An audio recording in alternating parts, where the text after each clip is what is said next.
Hello दोस्तों, मैं हूं चांद और मैं लेकर के आया हूं साइंस से टॉप 20 एमसीक्यू क्वेश्चन। जी हां दोस्तों, अगर आप आरआरबी में फॉर्म अप्लाई कर चुके हैं एएलपी और टेक्नीशियन के लिए या तैयारी कर रहे हैं आप आने वाली वैकेंसी ग्रुप डी और एनटीपीसी के लिए, तो दोस्त ये वीडियो आपके लिए है। जी हां दोस्त, मैं ऐसे सिलेक्टिव क्वेश्चन लेकर के आता हूं जिससे क्वेश्चन पूछे जाएंगे और इसी के इर्द गिर्द रहेंगे, इससे बाहर कहीं नहीं जाने वाली है। जी हाँ, इसमें वैसे क्वेश्चन हैं जो प्रीवियस ईयर में पूछे भी जा चुके हैं कई बार, तो उसी पे दोस्त हम चर्चा करेंगे, डिस्कस करेंगे इस चीज को लेकर के।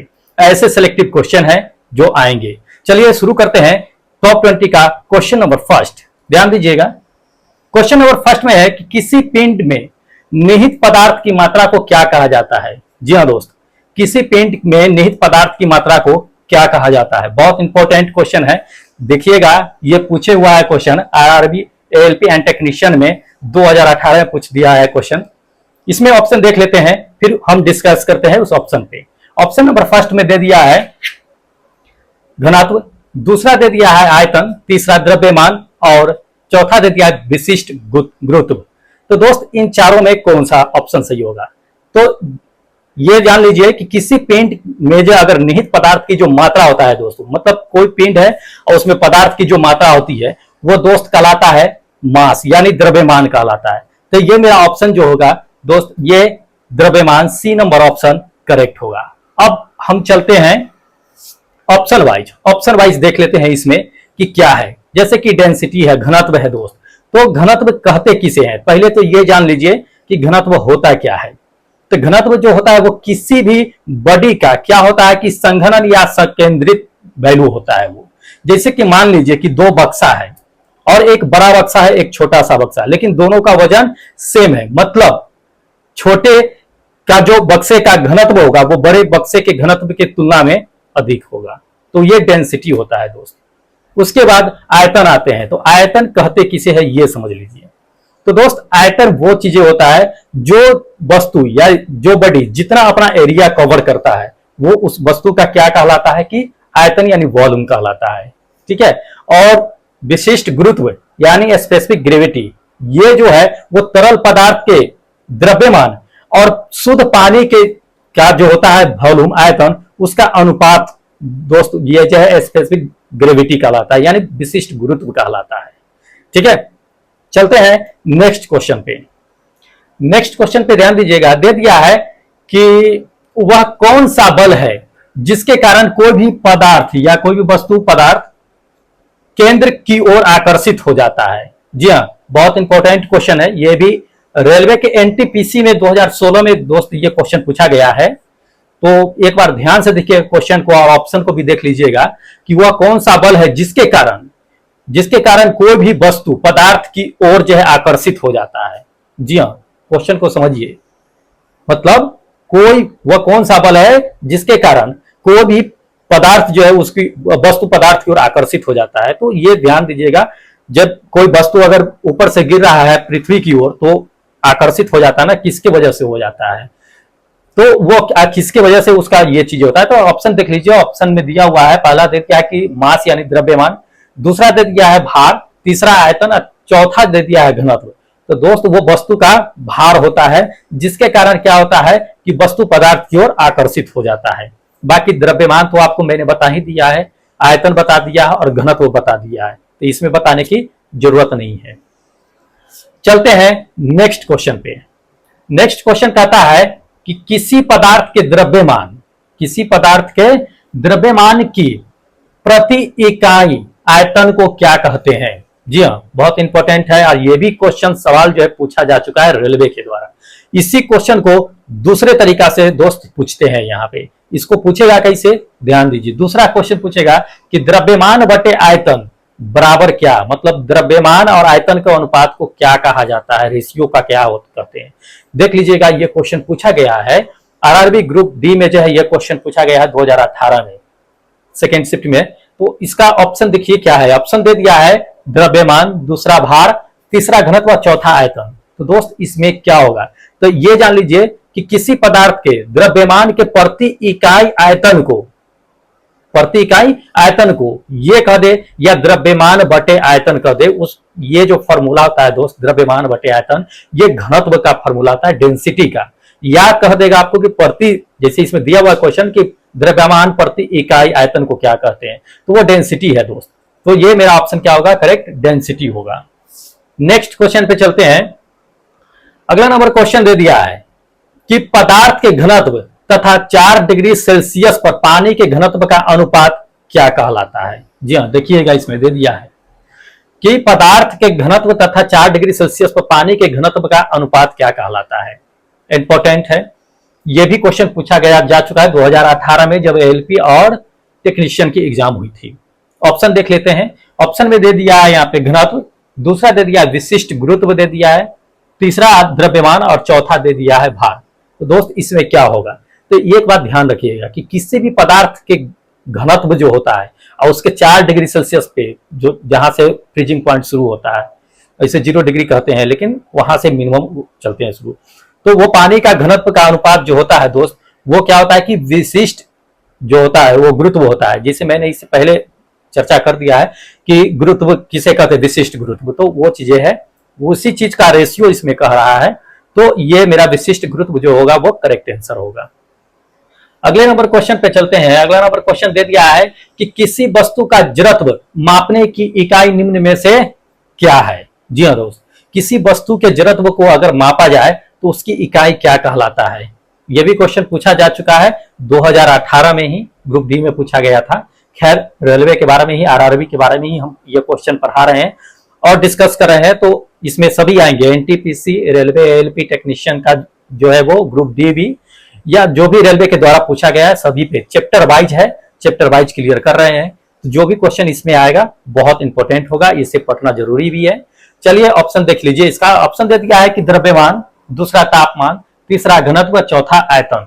तो दोस्त इसमें जो है किसी वस्तु का जड़त्व मापने की जो इकाई होती है तो वो द्रव्यमान होती है। जी हाँ दोस्त, वो द्रव्यमान होती है।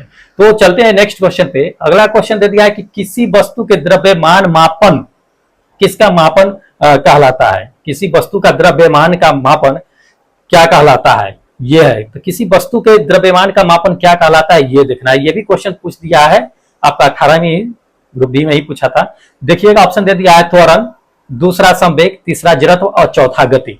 तो दोस्त द्रव्यमान का जब भी मापन आएगा तो ये क्या होता है कि आपका वो जड़त्व होता है, या जड़त्व कह देगा इसमें, जैसे इससे पहले क्वेश्चन घुमा के दे दिया था कि जड़त्व मापने की इकाई क्या है, तो मापने की इकाई कह दे तो द्रव्यमान होगा, या द्रव्यमान की मापन की इकाई कह दे तो दोस्त जड़त्व होगा। ये एक दूसरे से रिलेट करता है। तो इसको ध्यान रखिएगा, घुमा करके ऐसे ऐसे करके पूछ देता है क्वेश्चन, कोई नहीं, हमें जानना है। तो करेक्ट आंसर इसका जड़त्व है। अगले नंबर क्वेश्चन पे चलते हैं। अगला नंबर दे दिया है कि यदि किसी वस्तु का भार 200 न्यूटन है तो इसका द्रव्यमान ज्ञात करें। जी हाँ, द्रव्यमान दे दिया है और जी का वैल्यू देख लीजिए, दे दिया है 10 मीटर पर सेकेंड स्क्वायर। ठीक है, तो इसमें क्या करना है, ऑप्शन देख लेते हैं। ऑप्शन क्या करता है, ऑप्शन दे दिया है कि 20 न्यूटन, दूसरा दे दिया 20 वाट, तीसरा 20 पास्कल और चौथा 20 केजी दे दिया है।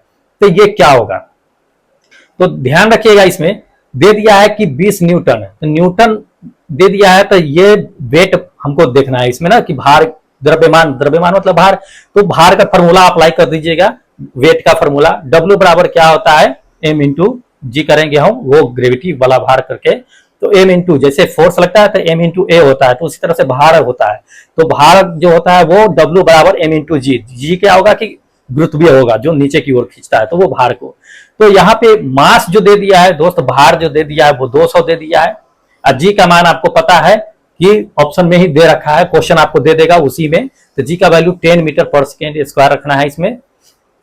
इसमें गुना करेंगे दोस्तों, ये आ जाएगा 2000 ग्राम।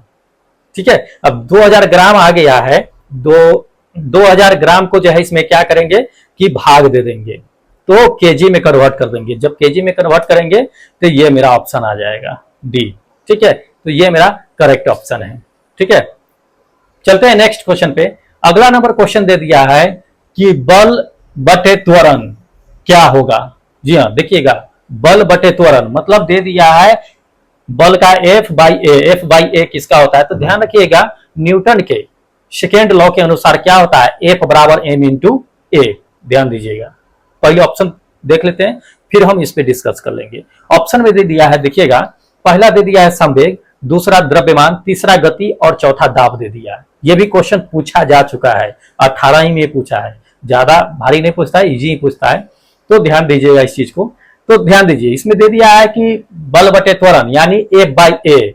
तो एक फॉर्मूला हम जानते हैं न्यूटन के सेकेंड लॉ से, कौन सा जानते हैं कि एफ बराबर एम इंटू ए होता है। तो यहां से क्या करेंगे, एम का वैल्यू निकालेंगे, तो एम का वैल्यू जब निकालेंगे तो क्या आएगा, एफ बाई ए आ जाएगा। और एम क्या होता है कि द्रव्यमान होता है, एफ बल होता है, ए त्वरण होता है, तो एम का वैल्यू एफ बाई ए आ गया। ठीक है, तो यहाँ एम मतलब द्रव्यमान, तो ऑप्शन में आते हैं, ऑप्शन देख लीजिए, ऑप्शन में दिया हुआ है द्रव्यमान, तो ये द्रव्यमान मेरा करेक्ट आंसर है। तो इस तरह का क्वेश्चन है, थोड़ा लॉजिकल होता है, समझना होता है इस चीज को। चलिए नेक्स्ट क्वेश्चन पे चलते हैं। अगला नंबर क्वेश्चन दे दिया है कि निम्नलिखित में से कौन सा उदाहरण न्यूटन के गति के पहले नियम को दर्शाता है। जी हाँ, न्यूटन के पहले गति नियम। अगर आप न्यूटन के गति का नियम अगर पढ़े होइएगा तो आपको पता होगा कि न्यूटन ने 3 नियम दिया था। ठीक है, न्यूटन ने 3 नियम दिया था। पहला नियम जो है जिससे जड़त्व का नियम निकलता है, दूसरा जो है आपको F बराबर एम इंटू ए होता है यानी कि द्रव्यमान और त्वरण का नियम निकलता है, और तीसरा जो नियम होता है वो गति का नियम निकलता है। तो न्यूटन ने 3 नियम दिया था। अब इसी के अनुसार हम ऑप्शन को देख लेते हैं, फिर देखते हैं। तो ऑप्शन में देख लीजिएगा, पहला नंबर दे दिया है कि जब हम पैदल चलना बंद करते हैं तो साइकिल धीमी शुरू, हाँ, तो साइकिल क्या है कि धीमी होना शुरू हो जाती है। तो ध्यान दीजिएगा, जब हम पैदल चलाना बंद करते हैं, पैदल नहीं है, पैडल, साइकिल का पैडल चलाना बंद करते हैं तो ये क्या होता है कि साइकिल धीमी गति से चलना शुरू हो जाता है, ये होगा। या दूसरा दे दिया है कि तेजी से आती हुई क्रिकेट गेंद को पकड़ते समय क्या होता है कि क्षेत्र कक्ष चलती हुई गेंद पर के साथ साथ धीरे धीरे अपनी क्या करती है कि पीछे की ओर ले जाती है। तो ये ऑप्शन होगा। या तीसरा दे दिया कि जब एक बस अचानक शुरू होती है, ठीक है, तब यात्री पीछे की ओर जो है झटका लगता है। ये या चौथा दिया है कि रॉकेट लॉन्च करना। तो देखिएगा, इसमें दे दिया है कि न्यूटन के गति का पहला नियम कहता है। तो न्यूटन के पहला गति नियम यानी फर्स्ट लॉ के अकॉर्डिंग अगर देखा जाए तो फर्स्ट लॉ से जड़त्व का नियम आता है। जड़त्व का नियम ये कहता है कि कोई भी वस्तु अपनी विराम अवस्था को यानी रेस्ट पोजीशन को तब तक बनाए रखती है जब तक उस पर कोई बाहरी बल न लगा दिया जाए। तो अगर बस में कोई यात्री बैठा हुआ है, ऑप्शन मेरा ये सी नंबर सही होगा, उसको डिस्कस कर लेते हैं। तो बस में अगर कोई आदमी बैठा हुआ है तो वो तब तक हिलेगा डोलेगा नहीं जब तक उस पर कोई बाहरी बल न लगेगा। तो क्या होता है कि यात्री पीछे की ओर झटका कब खाता है, जब अचानक बस खुलती है तो ये पीछे की ओर झटका, यानी कि बाहर से उसका जो है बल, बस जो है क्या होती है गति में जा शुरू हो जाती है, आगे बढ़ना चाहती है, और यात्री जो उसमें बैठे होते हैं वो रेस्ट पोजीशन को बनाए रखना चाहती है, जिसके कारण वो पीछे की ओर झटका लगता है। तो न्यूटन का फर्स्ट लॉ जड़त्व के नियम को दर्शाता है। तो ये जड़त्व का नियम ही है जो सी नंबर ऑप्शन आपका करेक्ट हो। चलते हैं नेक्स्ट क्वेश्चन पे। नेक्स्ट क्वेश्चन दे दिया है कि यदि हम पेड़ की शाखा को तेज गति से हिलाए तो कुछ पत्तियां पेड़ से क्या होती है, अलग हो जाती है। यह किसके कारण होती है ये देखना है। ये भी इंपॉर्टेंट है, पूछा भी गया है ग्रुप डी में 2018 में पूछा गया है क्वेश्चन कि कोई पेड़ है जब उसको कस के हिलाएंगे तो उसमें पत्ती जो लगी होती है वो गिरना शुरू हो जाता है, तो वो किसके कारण गिरता है ये बताना है।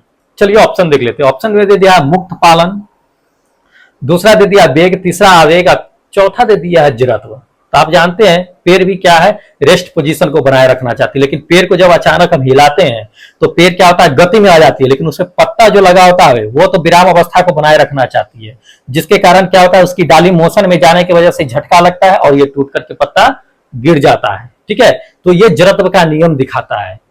तो ऑप्शन मेरा जो है चौथा सही है, जड़त्व। चलते हैं नेक्स्ट क्वेश्चन पे। नेक्स्ट क्वेश्चन दे दिया है कि गति का तीसरा नियम और वेग के बीच संबंध प्रदान करता है, कौन करता है। ठीक है, तो गति के तीसरे नियम कह रहा है, अब वेग के बीच जो है संबंध प्रदान करता है, कौन करता है। चलिए ऑप्शन देख लीजिए। ऑप्शन दे दिया है स्थिति, दूसरा संवेग, तीसरा बल और चौथा दे दिया है समय। तो किसका, तो ध्यान रखिएगा कि न्यूटन का थर्ड लॉ क्या होता है न्यूटन का थर्ड लॉ वो गति को दर्शाता है, ठीक है, कि जितना हम किसी वस्तु पर फोर्स लगा रहे हैं, बल लगा रहे हैं, उतना ही वो क्या करता है कि मेरी ओर बल लगाता है। जैसे कि ये बोर्ड है, अब इसी पे हम क्या करते हैं कि बल जितना लगाएंगे उतना ही ये मेरी ओर बल लगाएगा, ये पीछे जाएगा नहीं, ये भी हमारी ओर फोर्स लगाएगा। जब ये कमजोर पड़ जाएगा तो कहीं ये पीछे चल जाए, लेकिन कमजोर है नहीं, मेरी ओर लगा है। तो न्यूटन का ये तीसरा नियम है, ये स्थिति को दर्शाता है। तो ये मेरा फर्स्ट नंबर ऑप्शन क्या होगा कि करेक्ट होगा, पोजीशन यानी स्थिति को दर्शाता है। अगले नंबर क्वेश्चन पे चलते हैं। अगला नंबर क्वेश्चन दे दिया कि किसी वस्तु के संवेग परिवर्तन की दर बल की दिशा में आरोपित असंतुलित बल के समानुपाती होती है। इस नियम को क्या कहा जाता है? जी हाँ, बहुत इंपॉर्टेंट है और पूछा भी जा चुका है। ये एनटीपीसी में पूछा है 2021 में जो हुई थी। जी हाँ, एनटीपीसी में। तो ये देखिएगा, ये जो नियम दे दिया वो न्यूटन का ही नियम है। अब ध्यान लगाना है कि कौन सा है। ऑप्शन देते हैं, पहचान लीजिएगा। ऑप्शन में दे दिया न्यूटन के पहला गति का पहला नियम है, या न्यूटन के गति का चौथा नियम है, या न्यूटन के गति का दूसरा नियम है, या न्यूटन के गति का तीसरा नियम है। तो साहब चौथा नियम तो है नहीं, न्यूटन 3 को गति दिया था, तो पहला नंबर तो उसको छाटिए दीजिए पहले, उसके बाद चलिए। तो आपको अगर न्यूटन के गति का नियम पता है दोस्त तो इसको मार सकते हैं। तो ये मेरा ऑप्शन जो होगा करेक्ट होगा, न्यूटन का दूसरा गति नियम है। और इसी से क्या होता है कि F बराबर m इंटू ए का फॉर्मूला आता है, ठीक है कि तो ये मेरा क्या है कि करेक्ट आंसर है। चलते हैं नेक्स्ट क्वेश्चन पे। अगला क्वेश्चन दे दिया है, हाँ ध्यान दीजिएगा, गति का दूसरा नियम किससे संबंधित है ये बताना है, ठीक है। ये भी क्वेश्चन पूछा जा चुका है, आपका ग्रुप बी में पूछा गया था ये क्वेश्चन। अब तो गति का दूसरा नियम किससे संबंधित है ये दिखाना है। पहला देख लीजिए, दे दिया है ऑप्शन दाब, दूसरा जड़त्व दे दिया है, तीसरा जो है धक्का दे दिया है, धक्का यानी ब्रस्ट, और चौथा दे दिया है संवेग। तो अभी आपको मैंने जैसे चर्चा कर दिया है, तो क्वेश्चन हेर फेर करके दे सकता है, बस हमें उस चीज को क्या है कि पकड़ना है।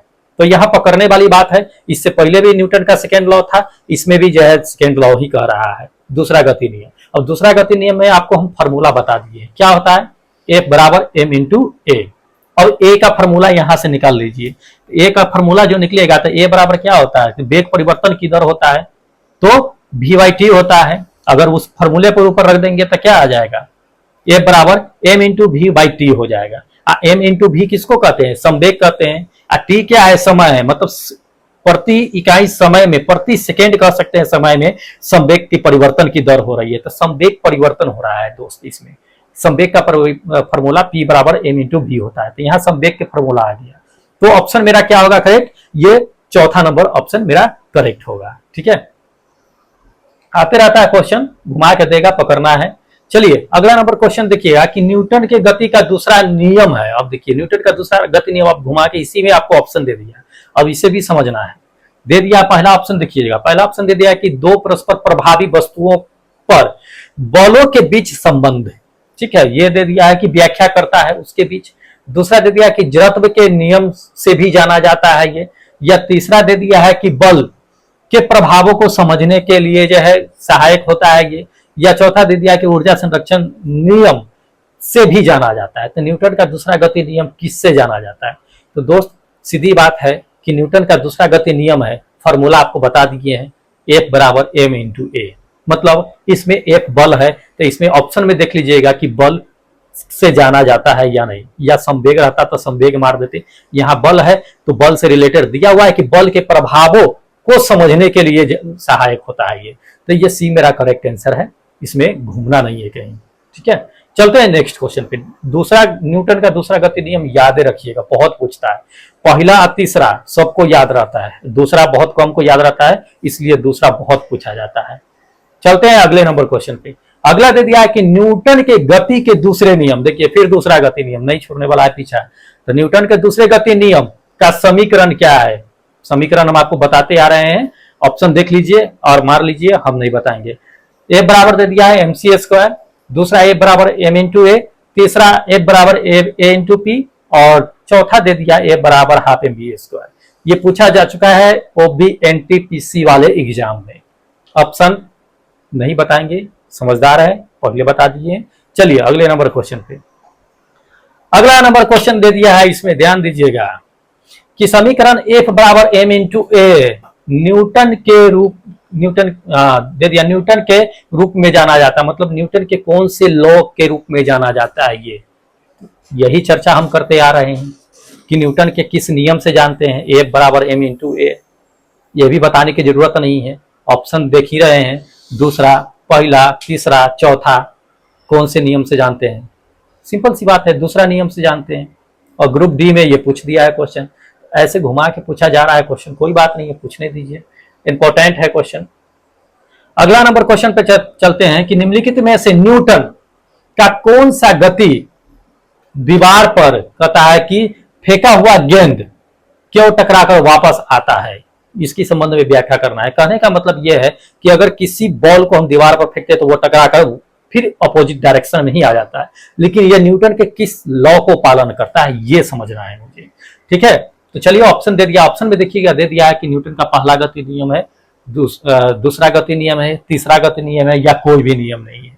तो सीधी सी बात है, न्यूटन के ये जो है तीसरा गति नियम है, क्योंकि न्यूटन के तीसरे गति नियम ही कहता है कि जब किसी वस्तु पर जितना बल आरोपित कीजिएगा वो भी वस्तु उतना ही बल आपकी ओर अपोजिट डायरेक्शन में अप्लाई करेगा। ठीक है, तो ये न्यूटन का तीसरा गति नियम है। जैसे है बता दिए ना आपको कि इस बोर्ड को अगर धक्का दे रहे हैं तो ये पीछे नहीं जा रहा है, नहीं जाने का मतलब है कि ये भी हम पे उतना ही फोर्स अप्लाई कर रहा है, बराबर बल लगा रहा है। ठीक है, इसलिए ये पीछे नहीं जा रहा है। तो ये न्यूटन का थर्ड लॉ है, ध्यान रखिएगा। यही चीज करता है कि किसी दीवार पर अगर बॉल मार रहे हैं हम तो बॉल रिटर्न आ रहा है, वापस नहीं जा रहा है। तो ये न्यूटन का थर्ड लॉ पालन करता है। चलिए अगला नंबर क्वेश्चन पे चलते हैं। दे दिया कि निम्नलिखित कथन में से, जी हाँ, निम्नलिखित में से कौन सा कथन जो कहता है न्यूटन के गति के तीसरे नियम के लिए सही है, न्यूटन के तीसरे थर्ड लॉ के लिए सही है। ऑप्शन देखते हैं फिर डिसाइड करते हैं। ऑप्शन में दे दिया है, पहला नंबर देखिएगा कि बल एक ही नियम पर लागू होता है, दूसरा बल एक ही नियम पर विपरीत दिशा पर लागू होता है, दूसरा दे दिया है बल अलग अलग निकाय पर, ठीक है, विपरीत दिशा में लागू होता है, या चौथा दे दिया है कि बल दूरी पर निर्भर करता है। क्वेश्चन पूछा गया है ग्रुप डी में, घुमा करके समझना है। तो ये क्या है कि अगर हम बल कहीं भी लगाएंगे, चाहे यहां लगाए, यहां लगाए, यहां लगाए, कहीं भी लगाए, तो बल अगर लगा रहे हैं तो उसके अपोजिट डायरेक्शन में बल लग ही रहा है, एक ही जगह पे नहीं लग रहा है, या एक ही फिक्स चीजें नहीं है कि यहां लगाएंगे तो लगेगा, यहां नहीं लगेगा, कहीं भी लगेगा, अलग अलग जगह पे लगेगा, लेकिन उसके ठीक अपोजिट डायरेक्शन में लागू भी होगा।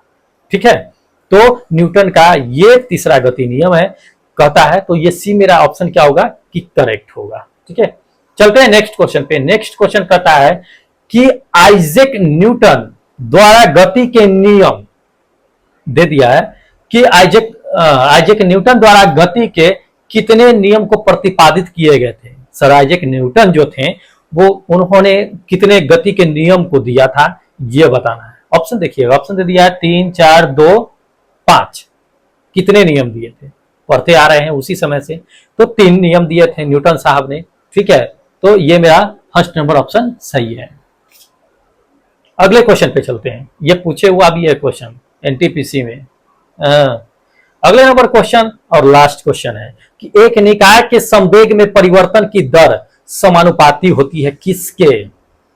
पहला दे दिया है लागू विस्थापन पड़े, दूसरा लागू बल पड़े, या तीसरा लागू स्थितिज ऊर्जा पे, या चौथा लागू दाब पे, किस पे होता है।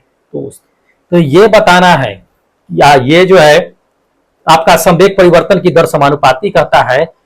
समझ रहे हैं कौन सा लॉ है न्यूटन का, तो न्यूटन का सेकेंड लॉ है जिसमें ए बराबर एम इंटू ए है। ठीक है, ऑप्शन देख लीजिए, इसमें ऑप्शन तो देख ही रहे हैं, इसमें है। तो ये संवेग के समानुपाती होती है, वो चीजें बता रहा है, परिवर्तन दर के समानुपाती। तो इसमें बल लगा रहा है ए बराबर एम इंटू ए, तो ये लागू होगा बल पे। ठीक है, ये मेरा करेक्ट आंसर क्या होगा, 2 नंबर करेक्ट होगा कि बल होगा। ठीक है, तो दोस्त ये रहा मेरा टॉप 20 एमसीक्यू क्वेश्चन। दोस्त जितने भी सारे क्वेश्चन थे आप देखे हैं, सभी कहीं ना कहीं पूछा गया है, और मैं क्या करता हूं कि चैप्टर वाइज टॉप 20 ऐसे सिलेक्टेड क्वेश्चन लेकर आता हूं जो इस बार होने वाली एग्जाम जो है दोस्त उसमें आने की संभावना 99 परसेंटेज है। इसलिए इस क्वेश्चन को देख लीजिए और पढ़ लीजिए, समझ लीजिए।